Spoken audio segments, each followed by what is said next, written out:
السلام عليكم. مباراة الرجاء البيضاوي والسمبا التنزاني في ختام مواجهات دور المجموعات.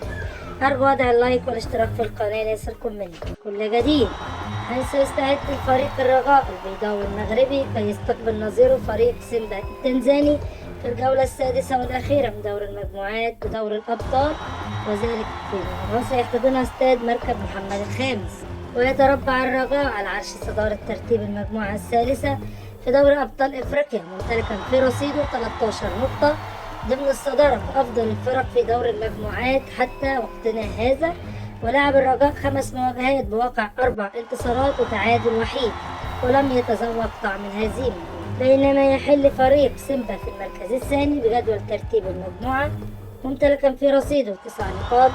لعب الفريق حتى الآن 5 مواجهات بواقع 3 انتصارات وهزيمتين، ويحين توقيت مباراة الرجاء البيضاوي ضد سيمبا في تمام الساعة 11 مساء بتوقيت المغرب والجزائر وتونس، وفي تمام 12 صباحا بتوقيت مصر والسودان وليبيا. وتنقل المباراة عبر قناة بين سبورت 4.